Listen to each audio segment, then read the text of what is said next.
Bismillahirrahmanirrahim. Assalamualaikum warahmatullahi wabarakatuh. Perkenalkan, kami dari kelompok 5 dengan anggota sebagai berikut: 1. Aulia Nur Afifah, 2. Lailatul Nur Afifah, 3. Muhammad Samsul Ma'arif, dan 4. Sultan Bahauddin. Pada kesempatan kali ini, kelompok kami akan menjelaskan kronologi sejarah filsafat klasik periode Helenistik. Pengertian secara etimologi periode Helenistik. Kata Helenistik berasal dari istilah Jerman Hellenistis. Dari Yunani kuno, Hellenistis yakni orang yang menggunakan bahasa Yunani, dan Hels yakni Yunani. Hellenistik adalah kata modern dan konsep abad ke-19, namun gagasan tentang periode Helenistik tidak ada di Yunani kuno, meskipun ada beberapa kata yang berkaitan dengan istilah tersebut, seperti Hellenis, dan telah dibuktikan sejak zaman kuno. Pada pertengahan abad ke-19, dalam buku Geschichte des Hellenismus, Sejarah Helenisme, J.G. Droysen mengemukakan istilah Helenistik untuk merujuk dan mendefinisikan periode ketika budaya Yunani menyebar di non-Yunani setelah penaklukan Alexander. Masalah utama dengan istilah Helenistik terletak pada kecocokannya, karena penyebaran budaya Yunani bukanlah fenomena umum yang disiratkan oleh istilah tersebut. Beberapa wilayah di dunia ditaklukkan lebih dipengaruhi oleh Yunani daripada yang lain. Istilah Helenistik juga menjelaskan semata-mata bangsa Yunani menjadi mayoritas di daerah mereka tinggal, tapi dalam banyak kasus, pemukiman Yunani sebenarnya adalah minoritas di antara penduduk asli. Selanjutnya, sumber sejarah. Meskipun awalnya terdapat beberapa fragmen, tidak ada sejarah lengkap yang bertahan hingga ratusan tahun setelah kematian Alexander. Karya-karya sejarawan Helenistik Hieronymus dari Karadia yang bekerja di bawah pimpinan Alexander, Antigonus I, dan penerus lainnya, Duri Samos dari Megalopolis, seorang negarawan dari Achaia hingga 186 SM ketika ia dipaksa pergi ke Roma sebagai sandera. Catatan sejarah berjumlah 40 buku yang mencakup tahun 220 hingga 160 SM. Sumbernya yang lain termasuk Epitome Justinus dari catatan Pompeius Strobus, Historia Philippicae, dan ringkasan acara Arian setelah Alexander oleh Photios I dan Konstantinopel.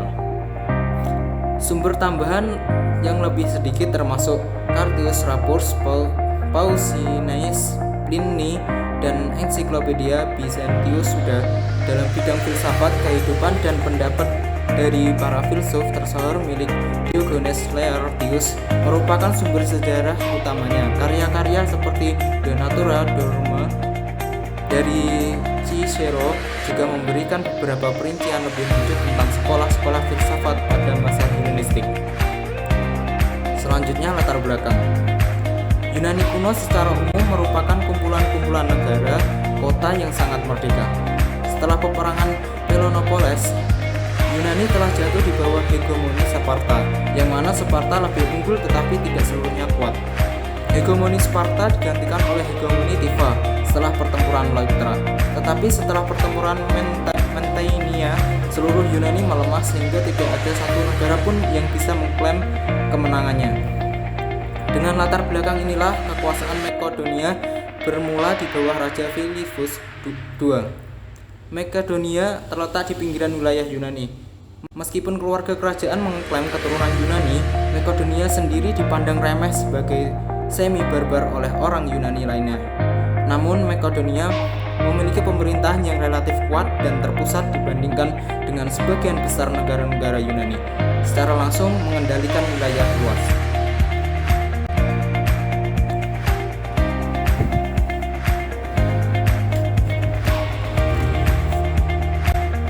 Philippus II adalah raja yang kuat dan ekspansionis, serta selalu mengambil setiap kesempatan memperluas wilayah Makedonia. Pada tahun 352 sebelum Masehi, ia menganeksasi Thessalia dan Magnesia. Tahun 338 sebelum Masehi, Philippus II mengalahkan pasukan gabungan Dia dan Athena pada pertempuran Chaironeia. Setelah satu dekade konflik yang tidak berujung, setelah itu Philippus membentuk Liga Korintua yang secara efektif membawa mayoritas Yunani di bawah kekuasaan secara langsung. Dia terpilih sebagai hegemon di liganya, serta merencanakan kampanye militer melawan Kekaisaran Persia Akhemeniah. Namun saat kampanye ini masih dalam tahap awal, ia dibunuh. Menggantikan ayahnya, Alexander mengambil alih perang Persia sendiri. Selama 1 dekade kampanye, Alexander menaklukkan seluruh Kekaisaran Persia, menggulingkan Raja Persia Darius III. Negeri-negeri yang ditaklukkan yakni Asia Kecil, Asyur, Levan, Mesir, Mesopotamia, Media, Persia, bagian-bagian Afghanistan modern, Pakistan, stepa Asia Tengah.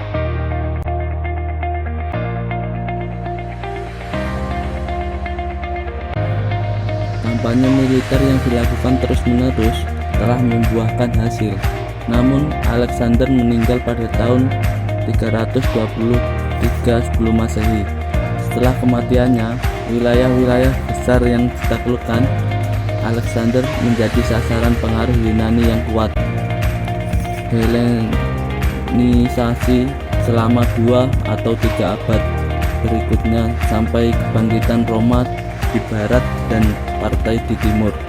Ketika budaya Yunani dan Levan berbaur, pengembangan budaya Helenistik campuran dinilai dan bertahan bahkan ketika diisolasi dari pusat-pusat utama budaya Yunani, misalnya di kerajaan Yunani.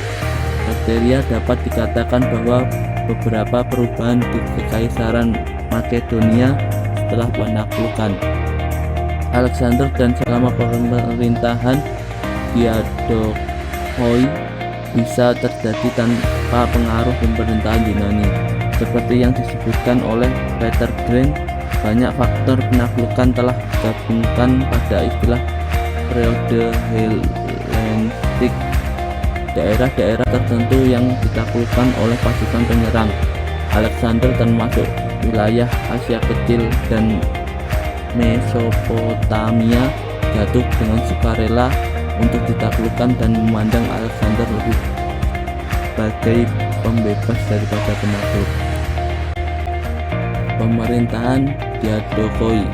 Ketika Alexander Agung meninggal pada 10 Juni 323 sebelum Masehi, ia meninggalkan sebuah kerajaan besar yang terdiri dari wilayah-wilayah yang memiliki dasar otonom, sebagaimana yang disebut satrap. Tanpa adanya pengganti yang dipilih, perselisihan timbul di antara jenderalnya terkait siapa yang harus menjadi raja Makedonia. Para jenderal ini kemudian dikenal sebagai Diadochoi atau penerus. Perang Diadochoi yang pertama pecah saat Perdikas berencana untuk menikahi saudara perempuan Alexander, Cleopatra, dan mulai mempertanyakan kepemimpinan Antigonos I Monopotamus di Asia Kecil.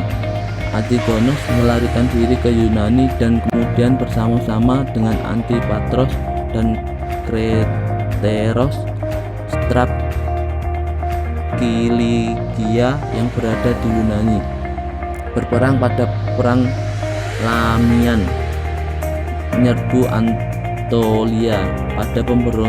Para pemberontak didukung oleh satrap Trakia, Lysimachus, dan satrap Mesir Ptolemeus. Meskipun Eumenes, satrap dari Kappadokia, mengalahkan para pemberontak di Asia Kecil, Perdikas dibunuh oleh jenderalnya sendiri, Phaeton, Seleukos, dan Antigenes, mungkin dengan bantuan Ptolemeus. Selama invasi ke Mesir kira-kira 21 Mei hingga 9 Juni 320 sebelum Masehi.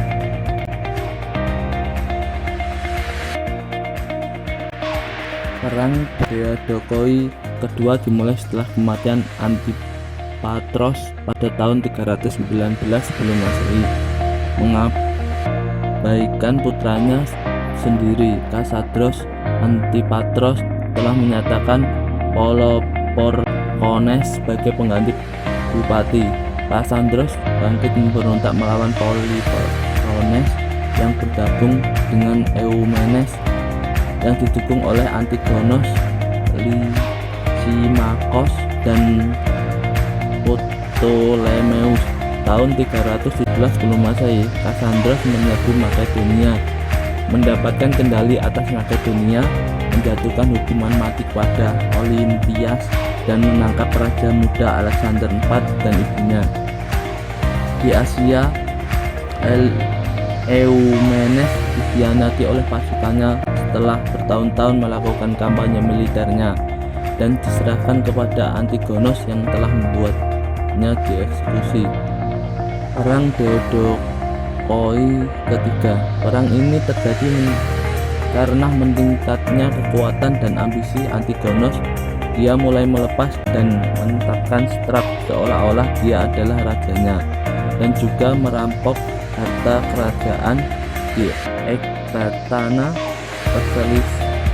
Persepolis, dan Susa, lalu dibawa kabur sebanyak 25.000 talenta. Seleucus terpaksa mengungsi ke Mesir dan Antigonos segera berperang. Ptolemeus, Lysimachos, dan Kasandros kemudian ia menyerbu Fenisia,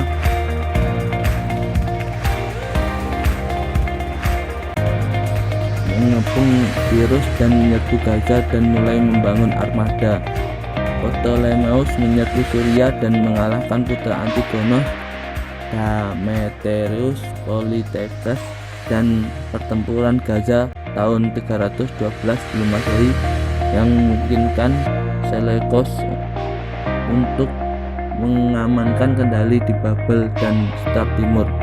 Tahun 310 sebelum Masehi, Kasandros membunuh Raja Muda Alexander IV dan ibunya Rohana sebagai tanda berakhirnya dinasti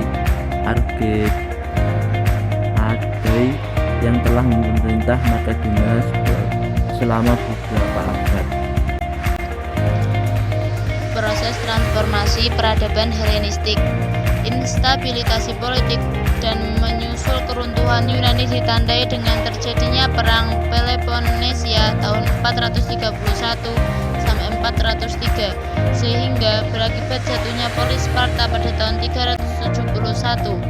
Dampak yang terlihat dengan adanya berbagai peperangan adalah melemahnya kondisi polis Yunani. Bahkan sejak saat itu, kekuasaan justru jatuh ke tangan bangsa Makedonia. Makedonia berkembang menjadi kerajaan yang tangguh pada saat dipimpin oleh Philip Agung pada tahun 359 sampai 336. Dengan memanfaatkan potensi daya kekayaan alam serta memperkuat angkatan bersenjata, Philip mampu menaklukkan polis Yunani di sepanjang pantai Makedonia, sehingga menghantarkannya menjadi penguasa yang disegani. Pada masa pemerintahannya, Philip berambisi untuk mengadakan ekspansi, tetapi sebelum niatnya kesampaian, ia terbunuh sewaktu Alexander the Great menggantikan ayahnya menjadi penguasa Makedonia.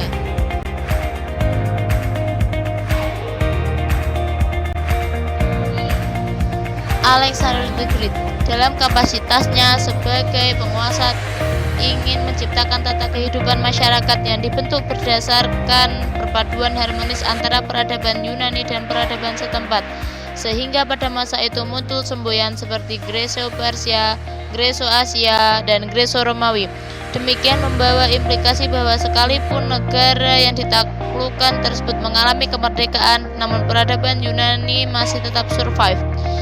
Dengan demikian, jelaslah bahwa pionir yang dapat disebut sebagai peletak dasar bagi perkembangan peradaban Helenistik di Asia, Mesir, dan Persia adalah Alexander the Great. Peradaban Helenistik tersebut tetap tumbuh dan berkembang hingga masa kejayaan Islam.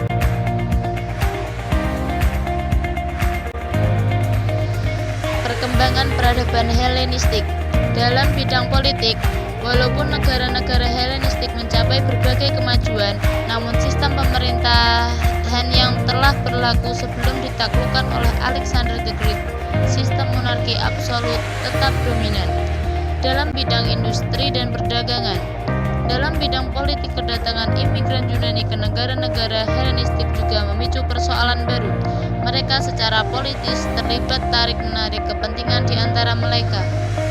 Dalam bidang ilmu pengetahuan, negara-negara Helenistik juga mengalami kemajuan begitu pesat. Pada masa dinasti Ptolemeus lahir seorang astronom bernama Aristarchus dengan menemukan teori heliosentris alam semesta. Dalam bidang seni, walaupun tidak meninggalkan model-model tradisional yang berkembang pada saat itu, namun gaya seni Hellas atau Yunani juga banyak berkembang dan sangat dominan, mempengaruhi berbagai produk seni dan budaya di negara-negara Helenistik, sehingga tidak sedikit karya-karya seni yang diciptakannya terlihat sebagai bentuk imitatif dari gaya Hellas atau Yunani. Dalam bidang filsafat, paradigma Epicureanisme dan Stoicisme lebih mendominasi perkembangan pemikiran filsafat dalam abad Helenistik. Aliran Epicureanisme lebih menekankan kesenangan sebagai kunci kebahagiaan, walaupun kesenangan spiritual tetap ditempatkan di atas jasmani, namun nafsu badaniah mesti dipenuhi. Sementara aliran Stoisme lebih menekankan kebahagiaan di atas kesenangan jiwa terhadap jasmania, sehingga dalam banyak kasus penganut Stoisme ini ternyata tidak mampu mengekang penderitaan jasmania. Tidak sedikit yang melakukan bunuh diri atau suicide.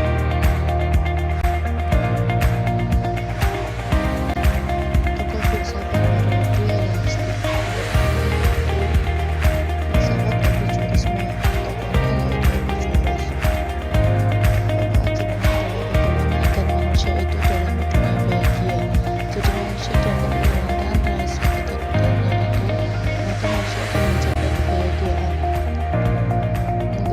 Stoicisme, tokohnya yaitu Zenon. Pokok ajarannya adalah bagaimana manusia dalam hidupnya dapat bahagia. Akan tetapi untuk mencapai kebahagiaan tersebut, manusia harus harmoni terhadap dunia dan harmoni dengan dirinya sendiri. Untuk mencapai harmoni dengan dunia, manusia terlebih dahulu harus berharmoni dengan dirinya sendiri. Keyakinan Zenon, keteraturan dunia yang menakjubkan ini bukan berdasarkan suatu kebetulan, melainkan sesuai dengan rencana bijaksana dari dan keteraturan dari Tuhan.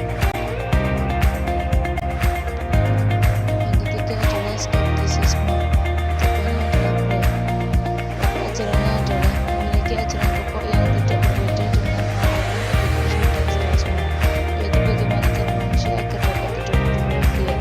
Di dalam ajaran ini, mencapai kebahagiaan adalah manusia yang tidak mengambil keputusan, karena orang yang tidak pernah mengambil keputusan itu disebut orang yang tidak pernah berubah.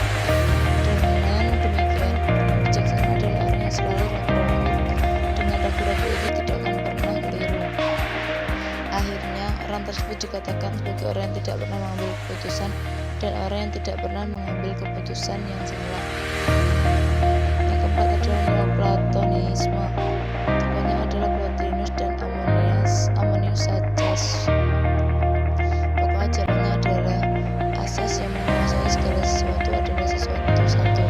Tuhan terlihat sebagai titik tertinggi dan menjadi tujuan yang benar. Demikian juga manusia sebagai makhluk sebagai ciptaan Tuhan, tetapi pancaran Tuhan. Karena zaman Neoplatonisme ini diwarnai oleh agama, zaman ini disebut sebagai zaman mistik. Peradaban Helenistik dalam tradisi pemikiran Islam. Berkembangnya peradaban Helenistik dalam dunia Kristen pada gilirannya mempercepat proses pemindahan peradaban Helenistik ke dunia Islam. Sebab pada saat Islam mengadakan pembubaran atau al-futuhat pada negara-negara yang dikuasai Kristen seperti di Mesir, Spanyol, Maroko, dan Syria, umat Islam melakukan kontak budaya dan interaksi positif dengan non-Muslim dalam suasana yang penuh keterbukaan, kebebasan, dan toleransi. Di antara pemikiran Helenistik yang paling menonjol mempengaruhi pemikiran Islam adalah pemikiran filsafat. Hal ini dapat dibuktikan bahwa dari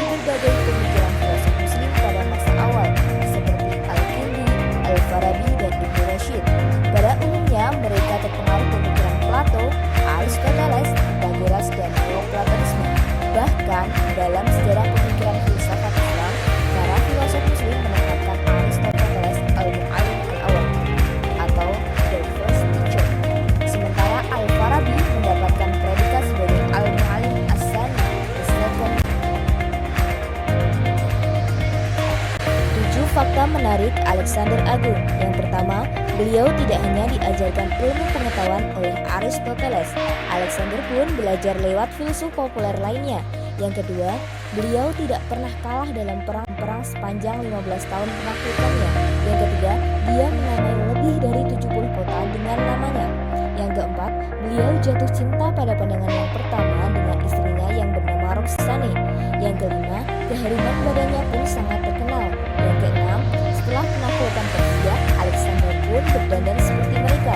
Yang ketujuh, kematiannya masih menjadi misteri terbesar sampai saat ini. Senjata perang periode Helenistik. Yang pertama adalah pedang, yang kedua adalah tombak, yang ketiga adalah perisai. Mata uang periode Helenistik. Yang pertama adalah emas, yang kedua adalah perak, yang ketiga adalah logam. Thanks for watching. Jangan lupa like, share, and subscribe. Sekian yang dapat kelompok kami sampaikan. Bila ada kurang lebihnya kami mohon maaf. Wassalamualaikum warahmatullahi wabarakatuh.